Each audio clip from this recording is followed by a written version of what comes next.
5, girls and boys. Chapter 5 of Mr. John. Mr. Ehon in the Greek. Ehonian literature. Ehonian. Are you there? All right. Now Jesus is going to start another kind of cycle here, like we've been doing. Each cycle bears a specific purpose, and each cycle will draw a grander picture of God as well as grander picture of ourselves. And that's his methodology. So what we've got to do now is understand the cycle and then understand the purpose of that particular cycle. Okay? Chapter 5. Now after these things there was a great feast of the Jews, which is probably Passover. And Jesus went up to Jerusalem, which was the law to go to Jerusalem and celebrate the Passover and make your sacrifice. Now, there is in Jerusalem by the Sheep's Gate a pool, which is called in Hebrew Bethesda, or Bethesda, having 5 porticos. Now, in these lay a multitude of people who were sick, the blind, the lame, and the withered. Now, a certain man was there, who had been there for 38 years in his sickness. And when Jesus saw him lying there and knew that he had already been there a very long time in his condition, said to him, "Do you wish to get well?" And the sick man answered him, saying, "Sir, I have no one to put me into the pool when the water is stirred up. As while I am coming, always another steps down before me." And Jesus said to him, "Arise, take up your pallet and walk." And immediately the man was healed, and he took up his pallet and began to walk. Now it was the Sabbath on that day when Jesus healed him. Therefore the Jews were saying to him who was cured, "It is the Sabbath. It is not permissible for you to carry your pallet." And he answered them, "He who made me well was the one who told me to take up my pallet and walk." And they asked him, "Who is this man that told you to take up your pallet and walk?" But he that was healed did not know who it was, for Jesus had slipped away back into the crowd. Afterward Jesus found the man in the temple and said to him, "Behold, you have become well. Therefore, do not sin any longer, so that nothing worse may befall you." And the man went away and told the Jews, or probably the priests, that it was Jesus who had made him well. And for this reason, the Jews were persecuting Jesus, because he was doing things not lawful on the Sabbath. And he answered them, saying, "My Father is working even now, and I myself also am working." For this cause, therefore, the Jews were seeking all the more to kill him, because he was not only breaking the Sabbath, but also calling God his Father, and making himself as equal with God. Jesus therefore answered and said to them, "Truly, truly, I say to you, the Son can do nothing of himself, unless it is something he sees the Father doing. For whatever the Father does, these things the Son also does in the same manner. For the Father loves the Son and shows him all things, and he himself, all things that he himself is doing. And greater works than these will he show him, that all of you may marvel. For just as the Father raises the dead and gives them life, even so the Son gives life to whom he wishes. For not even the Father judges anyone, but he has given all judgment over to the Son, in order that all may honor the Son as they honor the Father. For he who does not honor the Son cannot honor the Father who sent him. Truly, truly, I say to you, he who hears my word and believes in me and believes in he who sent me will have eternal life, and will not come into judgment, but has passed out of death into life. For truly, truly, I say to you, an hour is coming, and already is now, when the dead shall hear the voice of the Son of God, and those who hear shall live. For just as the Father has life in himself, even so He gave to the Son also to have life in Himself. And He gave Him authority to execute all judgment, because He is the Son of Man. Now do not be amazed at this, for an hour is coming in which all who are in the tombs shall hear His voice, and shall come forth, those who did the good deeds to a resurrection of life, and those who committed evil deeds to a resurrection of judgment. For I can do nothing on my own initiative. As I hear, I judge, and my judgment is just, because I do not seek my own will, but only the will of Him who sent me. If I alone bear witness of myself, my testimony is not necessarily true. Yet there is another who would bear witness of me, and I know that the testimony which he bears of me is true. You have sent John, and he has borne witness to the truth, but the witness which I receive is not from man. But I say these things that you may be saved. He was the lamp and the burning and was the shining, and you were willing to rejoice for a while in his life. But the witness which I gave is much greater than that of John. For the work which the Father has given me to accomplish, the very works is what I do. Bear witness of me, and also that the Father has sent me. And the Father who sent me has borne witness of me, and you have neither heard His voice at any time, nor ever seen His form. And you do not have His word abiding in you, for you do not believe Him whom He sent. You search the Scriptures because you think that in them you have eternal life, and it is these that bear witness of me, and still you are unwilling to come to me that you may have this life. For I do not receive glory of men, but I know you, that you do not have the love of God in yourselves. I have come in my Father's name, and you do not receive me. If another shall come in his own name, will you receive him? Tell me, how can you believe when you receive glory from one another, and yet you do not seek glory from the one who is from God? Do you think that I will accuse you before the Father? The one who accuses you is Moses, in whom you have set your hope. For if you believed Moses, you would now believe in me, for he wrote of me. But if you do not believe in his writings, how will you ever believe in the words I say? Ho, ho, ho. She's getting a little cocky there.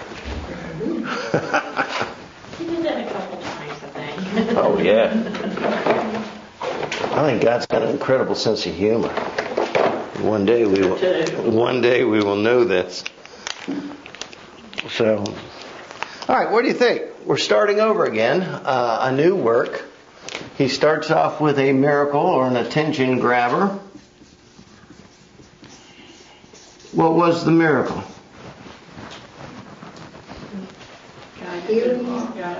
Healing of the guy at the pool of Bethesda. Blah, blah, blah.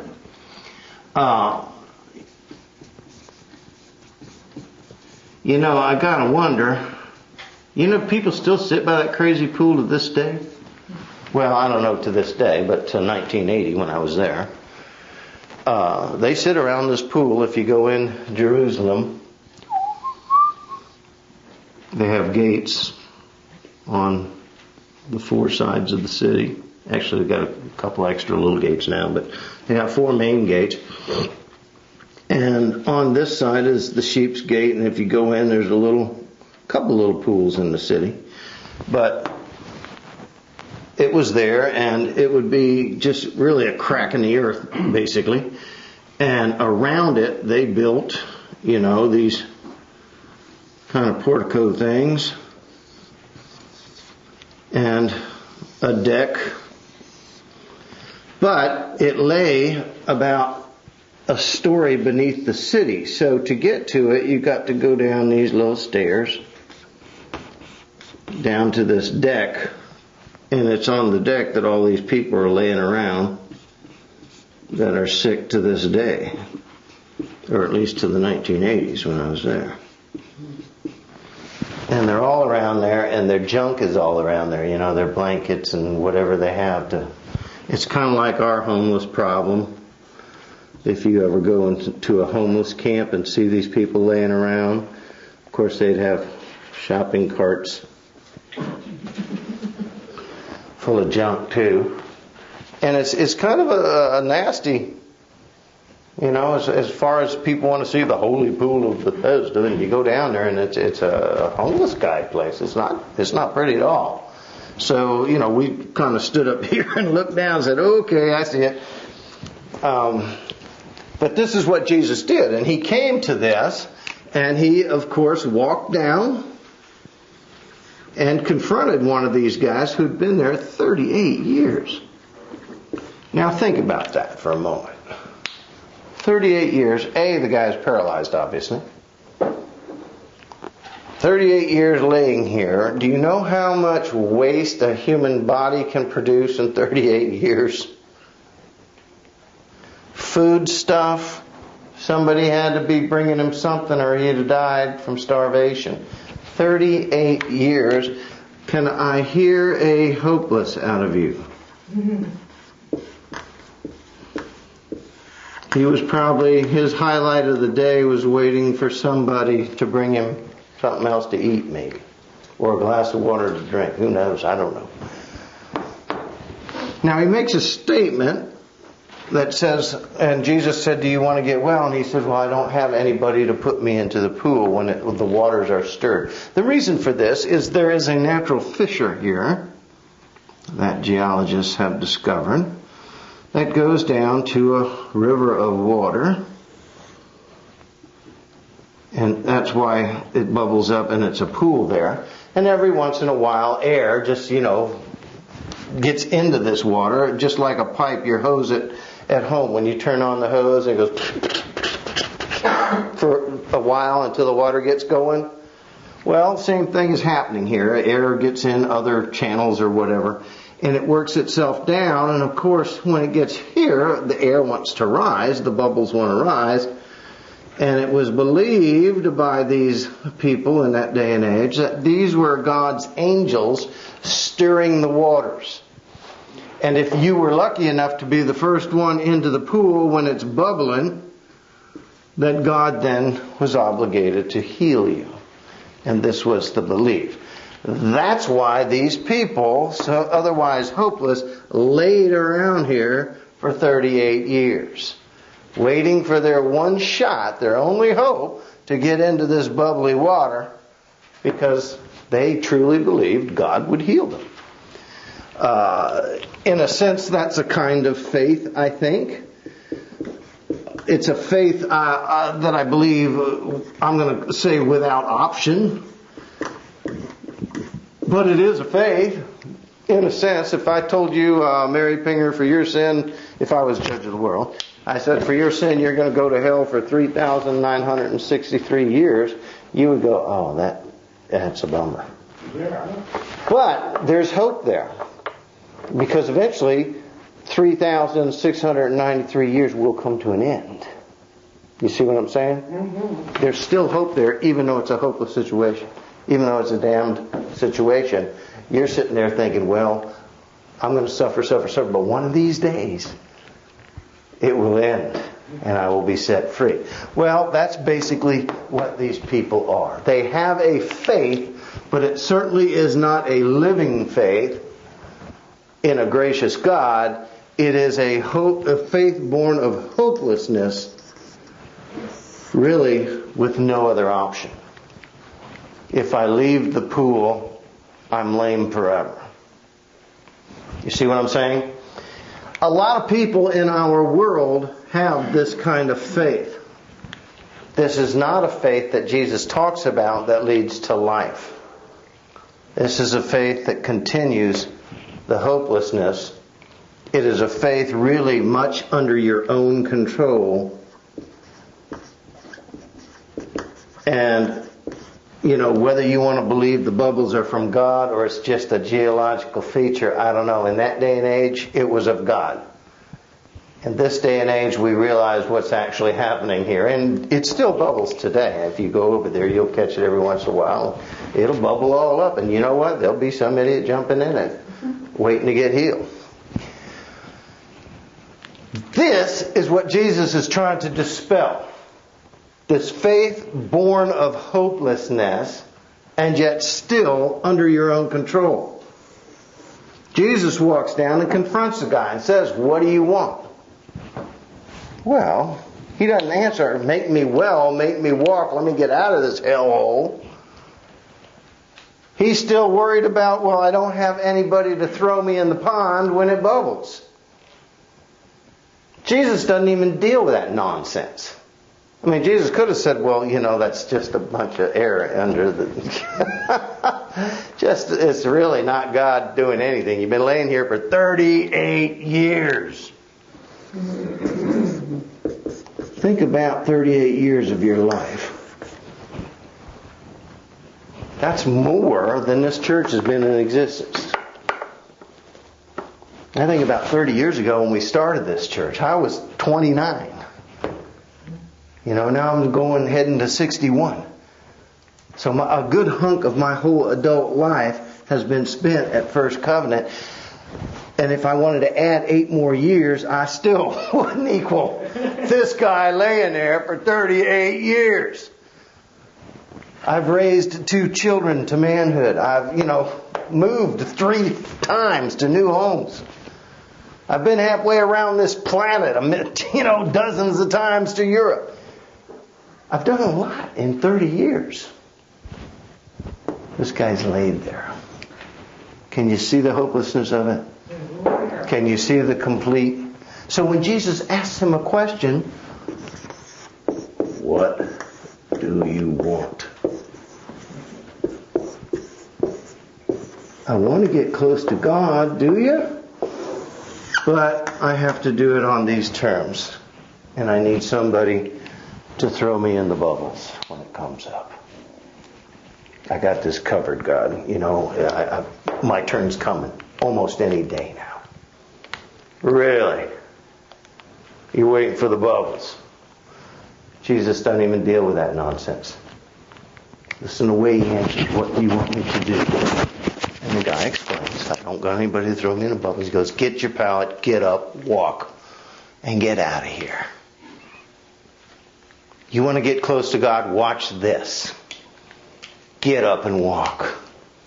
But I can't. Get up. But I can't. Get up. Take up your pallet and walk. Now, this guy gets up and takes up his pallet. Pallet was a couple of sticks with maybe a piece of cloth thrown in there that keep them off the ground anyway, the dirt. And he starts walking, and the first thing the priests say with all their gracious robes and that is, it's the Sabbath. You are not allowed to work, and carrying a pallet is working. You know what? You are damned of God. This guy just got out of a 38-year hellhole, and this priest, man of God, M-O-G, Mog, and this priest tells him he's damned of God. Wow. How many of you, if you were laying there for 38 years and were suddenly up and on your feet, healthy as a newborn calf, and somebody came along and said, God's damn Jew, would believe that nonsense? But you see, this poor fellow, he had questions. He had to really consider, am I damned of God? But on the other hand, it was, how did this happen? We had a big old conflict. You know what the conflict was? It's a conflict that every one of you face every day. The world or the Lord. Later, Jesus is going to explain that you can't serve 2 masters. You've got to take advice from one or the other. But you can't serve 2, and I guarantee you, there ain't no fence sitting. Scripture says it great. I like the song that says, as long as you have breath, you have opportunity to praise the Lord. In other words, you have an opportunity to turn to the Lord. But once that breath leaves you, your decision will be made against the Lord if you haven't made it beforehand. So one way or another, folks, a decision is going to be rendered, and it's going to be by your hand. So a lack of a decision is a decision. And that's in their own word. Now, and Jesus says that. So as we start this cycle, we start with the miracle. And this miracle is meant to portray a great conflict. This is the what over here? A great conflict. Now we think of conflict, we think of wars, fights, battles, stuff like that. Well, that's what's happening here, and these people are the wreckage of that war. Bad theology? Probably. Illness, sickness, all of them thinking they're damned and cursed of God? Yes. Is it bad theology? Yes. So their only way out is some bubbly water. Get them a bottle of Perrier, they'll all be saved. Bad theology. Bad thinking. Poor thinking. Well, where'd they get this bad theology? Well, probably the world, through the priests, back to them. Would any of these people be allowed in the temple? Of course not. They're sick, they're diseased, they're damned of God. That's the world's thinking. Jesus will have none of that nonsense. What do you want me to do for you? I need you to help me get into the bubbles. Get up and walk. You want to get close to God? Get up and walk. I can't. I'm like, get up and walk. Don't make me come over there. And the man gets up and he walks. And of course the man of God says, no, no, no. We'll not have any of this getting close to God unless you get close to God through me. In my perspective. Now, 2 chapters ago, Nicodemus snuck out. He was a man of God, a Mog. And he stuck out to Jesus and said, you must be of God because you couldn't do these things that you do. Well, that's a little bit of a faith developing there, don't you think? Mm-hmm. I'll make a small f. And it's a faith not of hopelessness, but at this point, I'm going to say curiosity. Kind of an ecclesiastical curiosity. You remember Ecclesiasticus in his song, in his saga? He tries everything to fill a void in his life. There's an emptiness. There's a hurt that won't go away. It's kind of like Paul's thorn in the side, thorn in the flesh. But anyway, he's aching. He's a great king. Has any and all access, everything he wants. So he tries money and riches. Nothing. He tries wine and song. Nothing. Nothing. He tries women galore. Every kind of exotic, nothing. He tries possessions and power. Whoops. He built so many homes, nothing. He tried power as he lorded himself over the other people. Nothing. There was nothing to fill this emptiness inside him. In a sense, there's a little bit of hopelessness inside the mighty king that he could not satiate, regardless of his ability and his possessions and his power and his worldliness. Nothing of this world would fill this hole. It's a square world and it's a round void. Wouldn't fit. Until you remember the story of Ecclesiastes. until he sees a young lad singing, whistling, going down the street. And he says, "Young fool, how is it you can whistle so happy?" You remember his answer? He's on his way to join his mother at temple. And they were going to sing praises to the Lord. That was his answer. He's going to give God glory.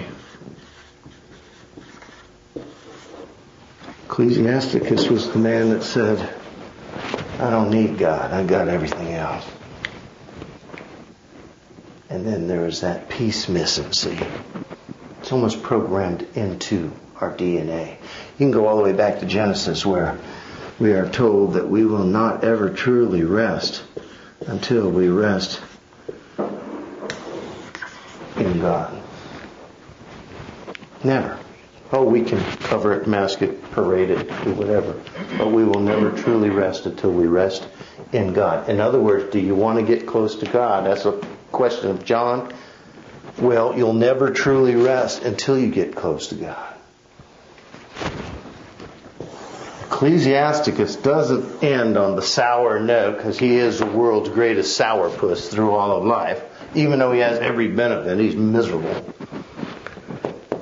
Until he finally looks and watches this young lad go off singing, whistling, having just a ball within himself. And he asks himself a question.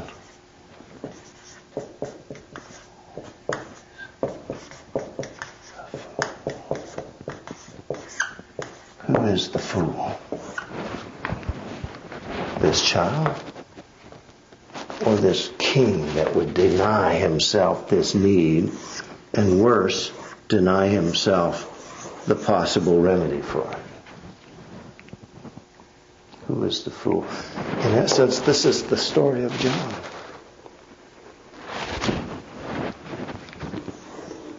This fellow's waiting for the bubbles. Waiting for the world to somehow heal something the world can't heal. That's why Jesus doesn't deal with it. He says, "What do you want?" "I want somebody to put me in the pool." No, that's not what you want. You want to get close to God. You want to get next to the Almighty Father. You want to be made well as proof. Watch this. Get up and walk. "But I don't have anybody to put me." I don't care about the pool. Get up and walk. And we behold this wonderful, precious miracle in a total little hellhole of hopelessness. And the first thing the priests do is saying, "You're damned of God because you're carrying a pallet on the Sabbath." That's what their religion meant to them. A bunch of rules, a bunch of regs, regulations, but no relationship with God. If you had known me, you would know him who sent me. That's what the whole ensuing conversation is about.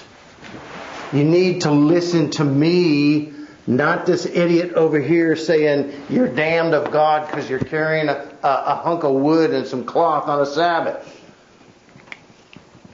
These guys don't know me. If they knew me, they would listen to me. If they ever got close to God, they would know this stuff that they're purporting is nonsense. How dare you reduce God to a set of dietary codes? How dare you reduce God to a set of financial regulations? God, the Father Almighty, who in a single word ignited creation, who in a single word scooped some goo out of a sewer and blew into it and made us. What do you want? I want you to put me in the bubbles. No, you don't. Think beyond yourself. For God's sake, for once, jump beyond your simple little physical hellhole and think of the glory of heaven and the God that maintains that glory. Now, I'll ask you a final time, What do you want? I want to be part of that. There's a good answer. There's a good answer. We'll take our first step right now. It's a long journey, but you can do it. Not only can you do it, you must do it. We'll take our first step. Get up. Grab your sticks and your cloth and get the hell out of here.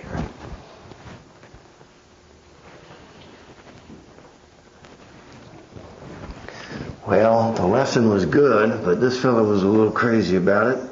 Probably based on this idiot telling him.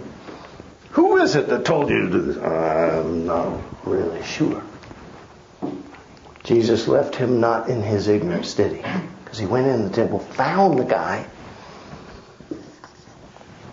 and told him, I am the Son of God. I am He. I'm not just like God. I'm an exact representation of God. Anything God can offer you, I have been instructed to offer you. Not like these guys. These guys don't know me. If they did, they would listen to me. They don't know me. But you, on the other hand, you people have listened to John. And John had a great message, but he was just foretelling of the coming of the light. Jesus said, I am the light. And that light is the life of men, and that life will carry you all the way to eternity. If you knew that, you might answer the question a little bit better when I ask you, what do you want?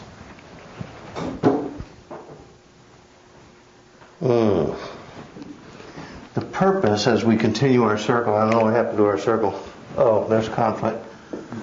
The why then becomes what John proclaimed, basically, to set straight that which was crooked, that which was corrupted. Well, what is he setting straight? Well, first thing he's setting straight is these people have a right to God. Not only does he have a right to God, God went to them. He didn't stop by the temple and ask permission to go to them. He just went to them. Just like he told Nicodemus. You feel the air. You feel it, you hear it, but you don't know where it's coming from, and you sure as heck can't stop it. Why are you trying to do that? Why are you trying to do that? Old Nicodemus, man of God, started questioning a lot of what he had been told his whole life. The Spirit of God is like the wind. You feel it, you hear it, you can't control it, you don't know where it's coming from, you don't know where it's going. I mean, at best, our weather guys go, we got a southeasterly direction today at about 5 knots. Well, how far is it going to go? I don't know. Where does it actually come from? I don't know. But I'll tell you what, it's blowing over us right now because my skirt blew up this morning and I look like, what's her face? Marilyn Monroe. Well, okay, you tell me we've got wind blowing over us, but you don't know where it's coming from, where it's going, or what it hopes to accomplish on the way, do you? You're not a good weatherman. Or weather girl in this case. Well, Nicodemus, you're not very much of a man of God, are you? Jesus asks him, how is it you're a leader, a teacher of Israel, and you don't understand the basics? Kind of like trying to teach you calculus and you don't know how to multiply. And you'd say, well, Tom, I don't know how to multiply. Well, then you're not going to know how to do calculus either, are you? Right? If you get the building blocks wrong, chances are the whole rest of the building is going to be wrong. You get the foundation off, the whole rest of the building is going to be off. You get your ministry off, your understanding of God off wrong, well, it probably is. The whole rest of it's going to be influenced, characterized by the world, and it's going to be wrong. That's a play on words there. I know that's the wrong spelling. It's going to be wrong. Right? Okay. Well then, what are you saying, Tom? What I'm saying is what Jesus is saying. This cycle, you got to look for the purpose of this cycle is attention grabber. But it's not just an attention grabber. Jesus sets up specifically, purposely, these conflicts in order to emphasize. The best way for me to tell you about light is what? Plunge you into darkness. Turn off all the lights, blacken out the window, and let you sit here in utter blackness. And then once you get into the utter blackness, I turn on the light. You'll know what light is, can't you? If it was utter blackness and you had never seen each other, I said, Vicki, describe Mary's shirt. You'd say, well, I can't see it. I can't see it. Think of that. You can't physically see it because you're missing light, right? And light would bring you understanding. So I turn on the light and you go, oh, well, it's a t-shirt type top with blue and white stripes. If I turn the light off and said, Vicki, tell me about Mary's top, you'd say, it's a t-shirt type top with blue and white stripes. I say, how do you know that? I saw it. Ah, you saw it. You might have even touched it, huh? You got up close to it. You used the light to see. See, John talks about light not so much as photons coming out of a bulb or a candle, the glow of a candle. John uses the word light in terms of knowledge. You learned something new today, didn't you? How many of you moms ask your kids that when they come home? So, what'd you learn today? And they usually say, Billy stuffed a French fry up his nose. But I mean, we're hoping for that answer. It's the same question. The what do you want is the same thing as Jesus saying, what have you learned today?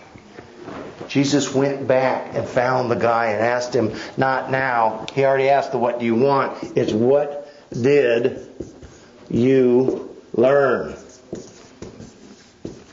Well, the priest is calling me damned of God because I'm carrying my pallet. What did you learn today?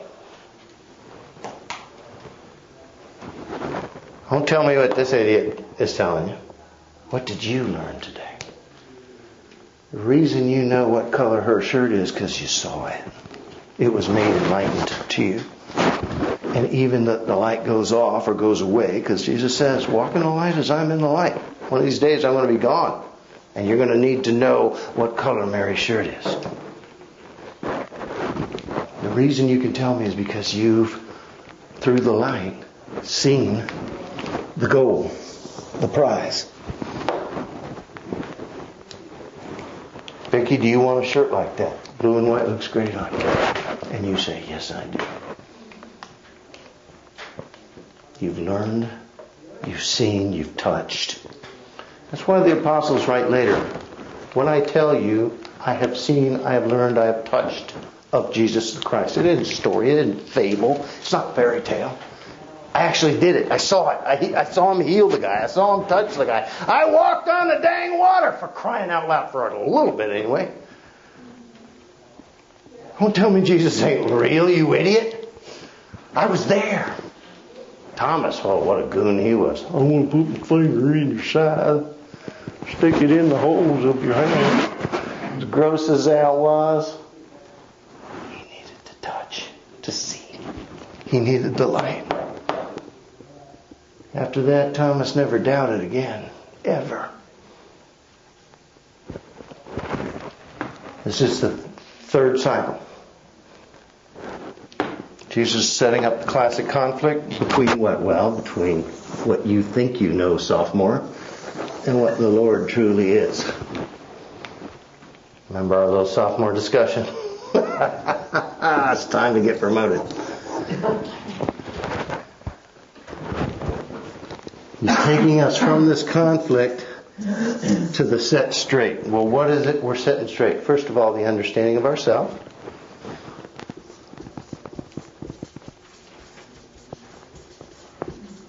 You know what the greatest testimony against the human race is? The fact that the guy sat there for 38 years. 38 years.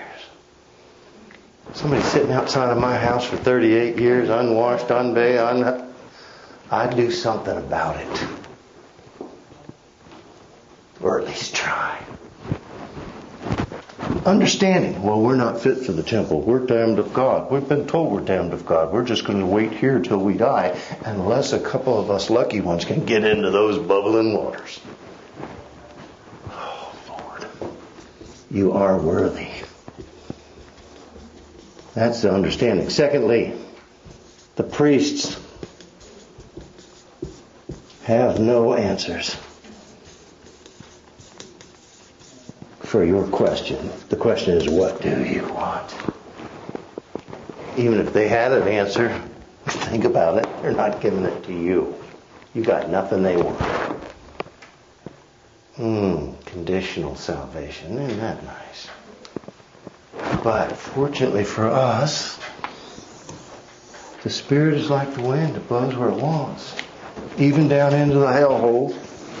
Even amongst the rabble. And it can cool and refresh them with a breeze from heaven. What are we going to do? We're going to set straight that which is crooked. That you are worthy. That you are acceptable in the kingdom of God. That the priests don't have the answer and that God does. And that it's come to you by way of Jesus. I'm not just like the Lord. I am the friggin' Lord. Exactly. John makes this point clear in his letters. He's not just an imitation of God. He is the exact replica of God.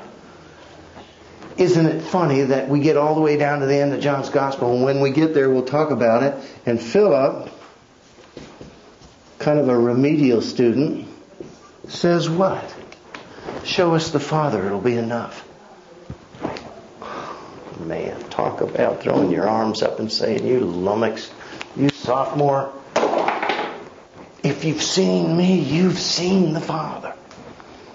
Isn't that the way the discussion goes?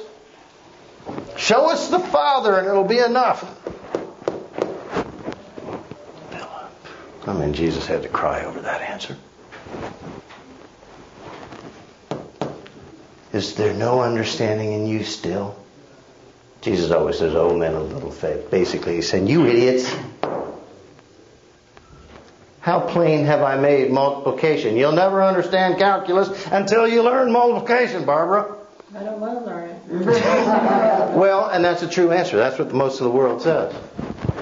At first they saw the light and they didn't understand it. I can't understand multiplication. Then they saw the light and they chose the darkness. Seeing light is understanding to John. Darkness is ignorance. Light leads to productivity, success, and victory. Darkness leads to just sadness, empathy, and death. That's when he uses the light. The other gospel writers don't use it. John does. Light and darkness. One of his big conflicts. All of these cycles is he's pitting two opposites against each other. Trying to get you to understand. And Philip at the end says, show us the Father. It'll be enough. Oh, God. So you come up around here, and again the question is, for this poor little fellow, you can't see him anymore, carrying his pallet, do you know who it is that has healed you?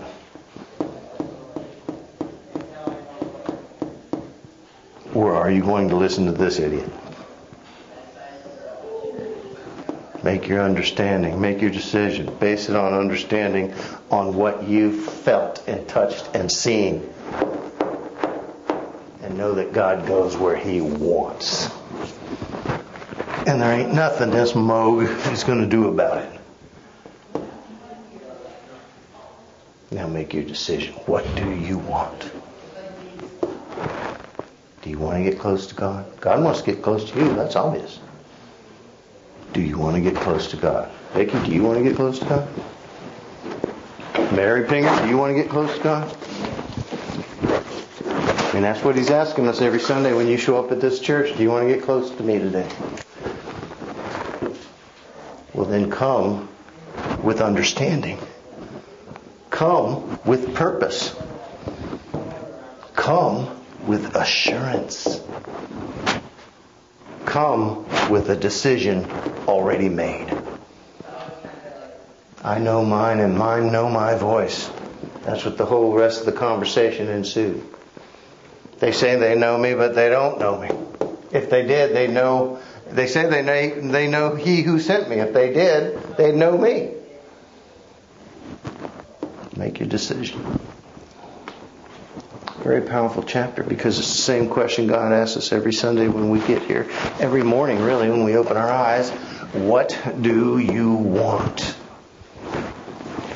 Well, Lord, I want a new Cadillac. I want a new job. I want a new wife that's pretty and nice and sweet and doesn't throw chickens at me. I want you to put me in the bubbly waters. So what's your answer? Well, God would say, they're just bubbles in water. Get up and walk. They're just bubbles in water. Now, did he understand all the physics behind it? Probably not. But fact is, they're just bubbles in water. I'd like for left up there until the teacher came in for me, see if she could understand all that. Not my problem. Gotta go.